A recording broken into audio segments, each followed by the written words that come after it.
안녕하세요. 말 많은 셋째 딸 삼삼녀입니다.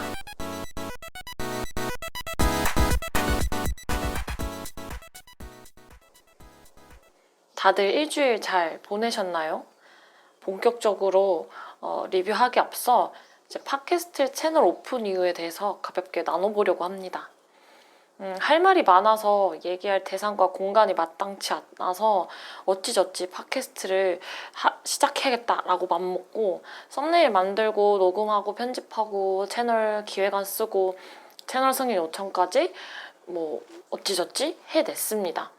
막 프로처럼 팍팍팍 멋있게 해낸 건 아니지만 어쨌든 채널 승인을 받아냈고 참 그 메일을 받았을 때 너무너무 기뻤습니다. 약간의 과장을 하자면 대학 입학 통지서보단 즐거웠습니다.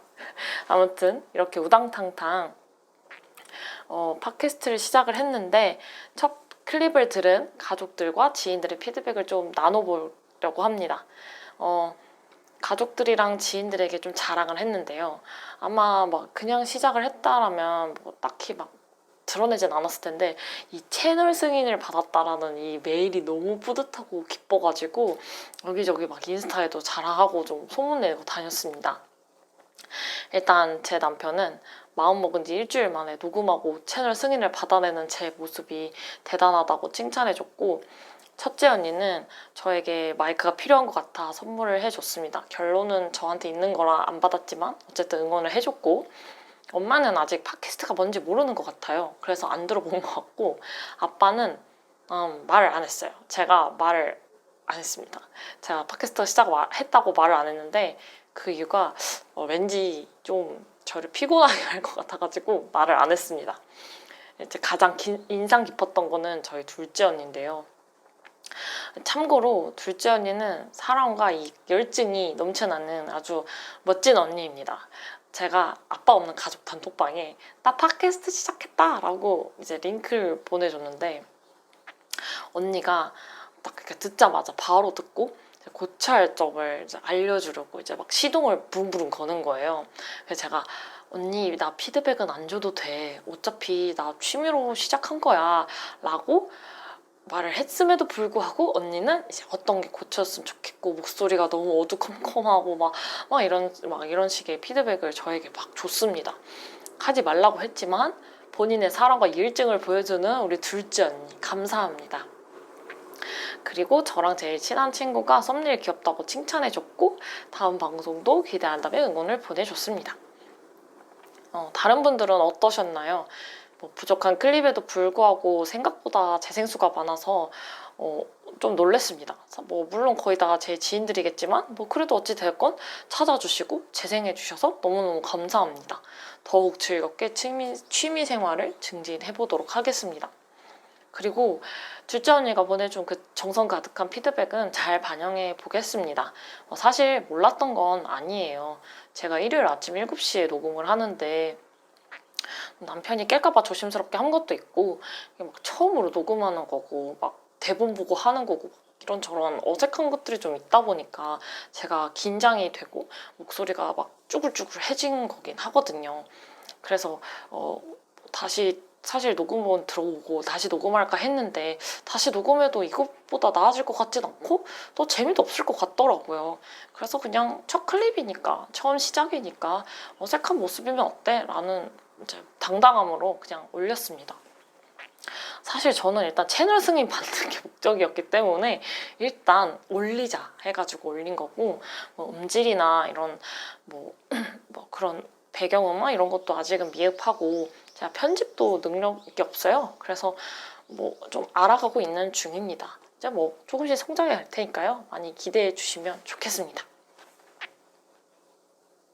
제가 이제 지난 프롤로그 클립에서 책, 방송, 영화, 일상 등을 리뷰하는 그런 에세이적인 그런 채널이라고 소개해드렸는데요. 오늘은 제가 한 주 동안 읽었던 책에 대해서 리뷰를 하려고 합니다. 딱딱한 내용이 아니니까 먼저 겁먹지 마시고요. 그냥 끝까지 재밌게 들어주시면 됩니다. RH 코리아에서 출판한 정지음 작가님의 오색찬란 실패담이라는 책이에요. 이 책은 플라이북이라는 어플을 통해서 알게 됐습니다. 플라이북은 책을 집 앞까지 배송 및 대여해주는 어플이고 주변의 도서관에서 대여를 할 수 있는지도 알려주는 아주 유용한 어플입니다. 광고는 당연히 아니고요. 제가 책을 집에 쌓는 걸 별로 안 좋아해요. 근데 책은 읽고 싶고, 근데 막 이북으로 읽자니 뭔가 이렇게 자꾸 손이 잘 안 가고, 그리고 이 책은 살 정도는 아닌데, 근데 읽고는 싶고 그런 책들이 있잖아요. 그리고 또 제가 직장이다 보니까 주변 도서관 운영 시간에서 도저히 맞출 수가 없더라고요. 그래서 누가 우리 집까지 배달을 해주면 참 좋겠다라는 마음에 한번 검색을 해서 알게 된 유용한 어플입니다. 그 어플에는 유저들이 서로 이제 간략하게 독서 후기를 놔둬요. 인스타그램 피드라고 생각하시면 되는데, 거기서 우연히 이제 독서 후기를 읽었는데 거기서 그 내용이 아주 마음에 들어서 이제 책을 골랐습니다. 그 후기 내용 중에 대부분 실패담이라 해놓고 결국은 인생은 세옹지마였다라고 결론 내는 책들이 많은데, 이 책은 정말로 실패담으로 끝나서 마음에 들었다라는 내용을 보고 이 책을 한번 읽어봐야겠다라는 생각이 들어 냉큼 대여 신청을 했습니다. 정지음이라는 저자 이름은 활동명이고요. 본명은 제가 잘 모르겠습니다. 아무튼 이분은 좀 대단하신 분이라고 저는 생각을 하는 게, 8회 브런치북에서 젊은 ADHD의 슬픔이라는 제목으로 우승을 하신 대단하신 분이에요. 사실 저도 브런치에다가 글을 써볼까 이제 좀 알아봤는데, 기획안도 써야 되고 최소 글을 3개를 써야 승인 심사를 받을 수 있더라고요. 근데 이제 이게 그냥 뭐 글 3개 쓰고 막 되면 되는 게 아니고, 좀 찾아보니까 3번 이상 거절 당하신 분들도 꽤 있고, 브런치북 통과하는 승인 받을 수 있는 뭐 노하우 막 이런 것도 유튜브 영상이 있을 정도로 좀 문턱이 높더라고요. 그래서 저는 좀 깔끔하게 포기를 했는데, 아무튼 이렇게 승인이 어려운 플랫폼에서 글을 연재하시고 수많은 작가들 사이에서 우승을 했다는 것은 진짜 보통 대단한 게 아니라고 저는 생각을 합니다. 아무튼 이렇게 작가님의 이력이 조금 독특해서 제가 찾아보니까 예스24 팟캐스트 채널 책이라웃에서 책 출간 기념으로 작가 인터뷰를 진행했더라고요. 1시간 훌쩍 넘는 재생 시간이었지만 매력적인 작가님의 말투랑 표현 방식, 그리고 세상을 바라보는 시선, 되고 싶은 자아상 등이 너무 따뜻하고 정말 요즘 보기 드문 그런 진짜 사람을 향한 그 애정을 느낄 수 있어서 너무너무 재미있었습니다. 제가 링크를 남겨둘 테니까요. 꼭 한번 들어보세요. 책을 안 읽어도 그냥 듣는 재미가 좀 있기 때문에 정말 추천드립니다. 책 내용은 대략 이제 작가님의 크고 작은 실패담을 묶은 에피소드로 구성되어 있는 에세이 책입니다. 에세이이기 때문에 이제 읽는 데는 큰 어려움은 없고요. 또 그리고 문체가 굉장히 가벼워서 더욱 쉽게 읽을 수 있습니다. 제가 팟캐스트 인터뷰 영상을 듣고 알게 된 건데, 문창과를 나오셨더라고요. 그래서 그런지 이 짜임새가 되게 좋고 되게 그런 늘어지는 말투가 아니라서 너무 좋았어요. 그 책 내용 중에서 제가 Don't Try라는 에피소드를 가장 애정하고 감동을 받아서 그 부분을 조금 나눠보려고 합니다. 작가님이 어느 무더운 날에 짐을 이고 천천히 길을 가고 있으셨대요. 뒤에 마세라티 고가의 차가 조용히 자기 뒤를 밟고 있었대요. 그래서 본인이 그걸 보고 피해보려고 했는데 기회도 줬고 자기 짐이 너무 많아가지고 옆으로 이동을 못했대요.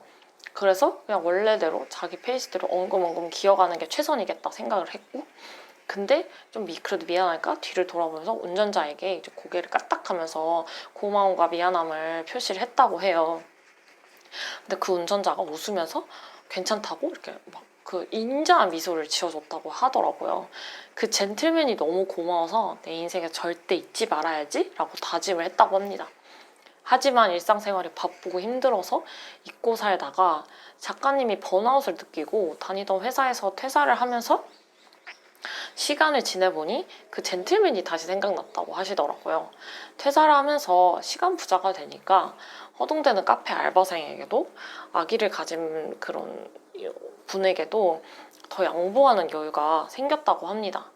그리고 그 에피소드 말미에 제가 진짜 제일 좋아하는 그런 문구가 나오는데요. 공유를 해보자면, 하루를 푹 쉬고 나면 다음 날을 시작하는 에너지가 달라진다. 이틀을 쉬면 그는 기분 좋은 사람이 된다. 사흘이면 좋은 기분을 남과 나눌 줄 알게 되고, 일주일을 쉬면 웬만한 일에 화가 나지 않는 상태가 된다. 한 달을 쉬면 반드시 성격이 바뀌고, 2달 이상을 푹 쉬면 누구나 아기처럼 사랑스러운 상태로 돌아간다. 본인의 변화는 주변을 한 바퀴 돈 후 다시 본인에게 스며든다.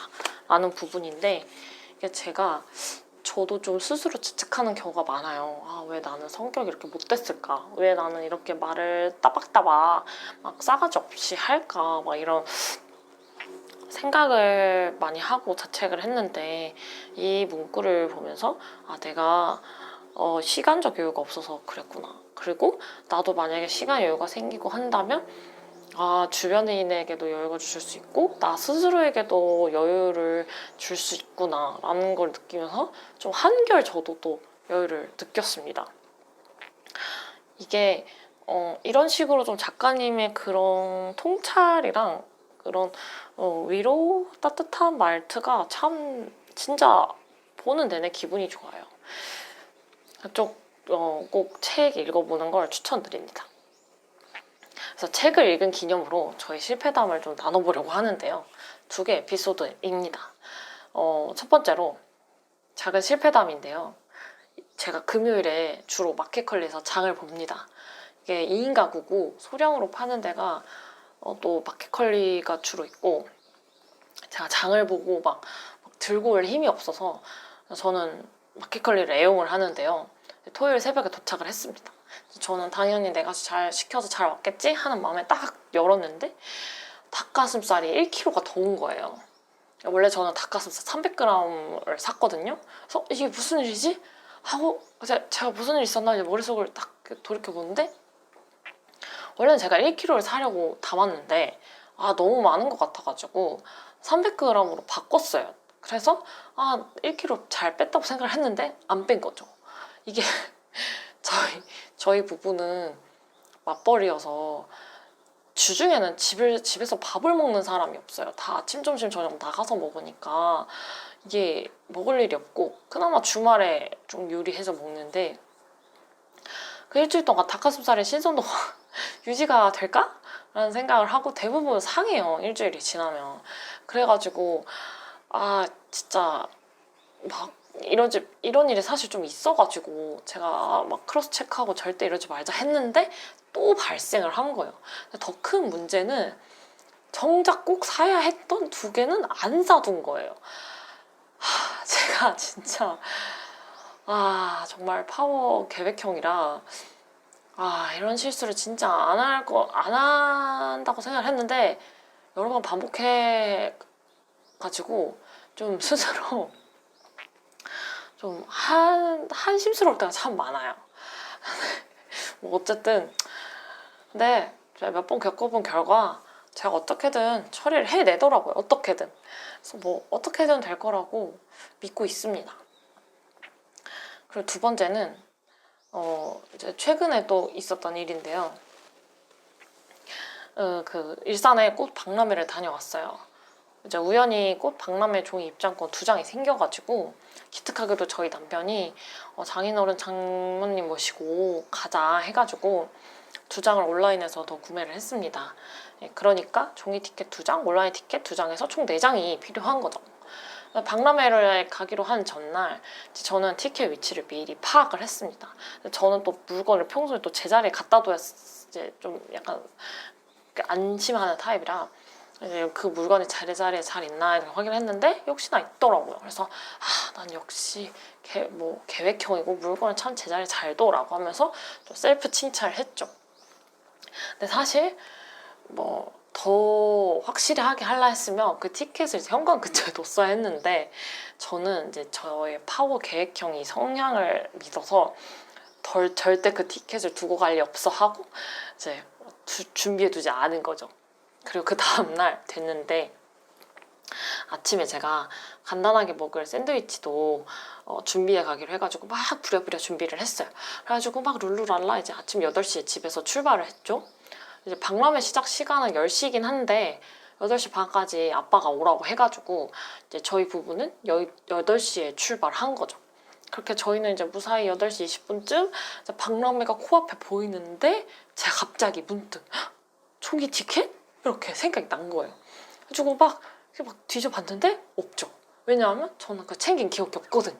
그래가지고 제가 너무 당황했는데 남편한테 너 티켓 두고 왔어 라고 하니까 남편이 에이 거짓말하지 마 장난이 심하네 이러는 거예요. 그래서 아니야 나 진짜 진심이야 하니까 그제서야 남편은 사태를 파악하고 얼굴이 굳어버리더라고요.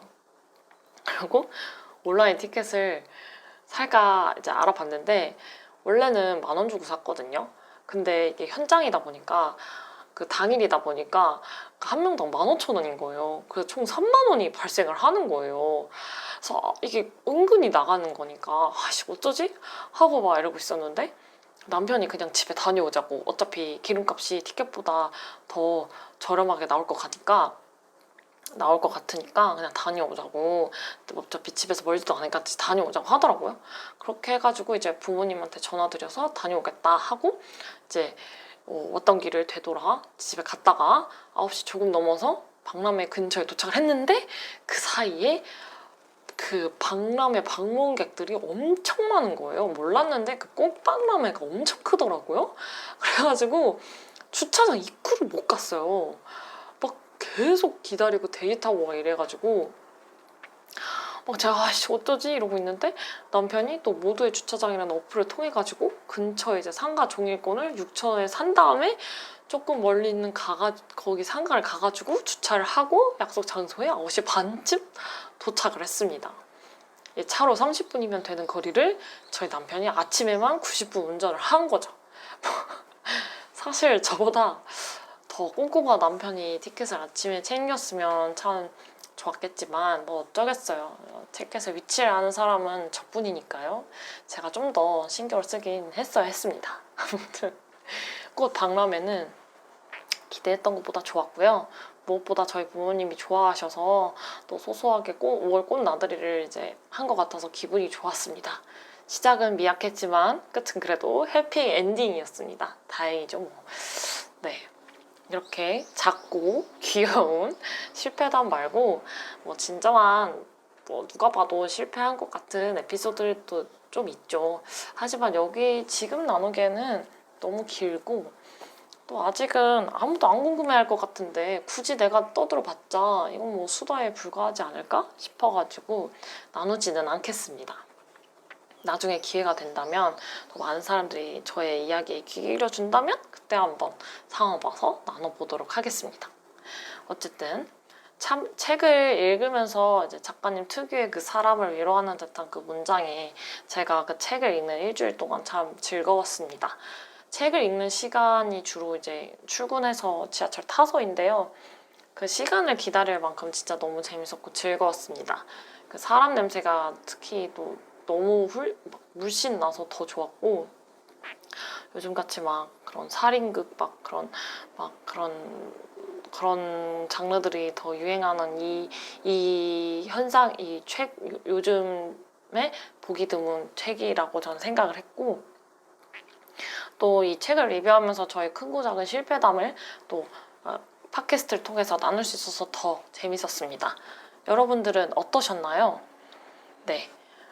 다음 주에는 또 어떤 것들을 리뷰할지 많이 기대해 주시고요. 저는 여러분들의 책 감상평이나 제 방송 감상평 댓글을 기대하겠습니다. 네, 지금까지 들어주셔서 감사하고 말 많은 셋째 딸의 33년이었습니다. See you!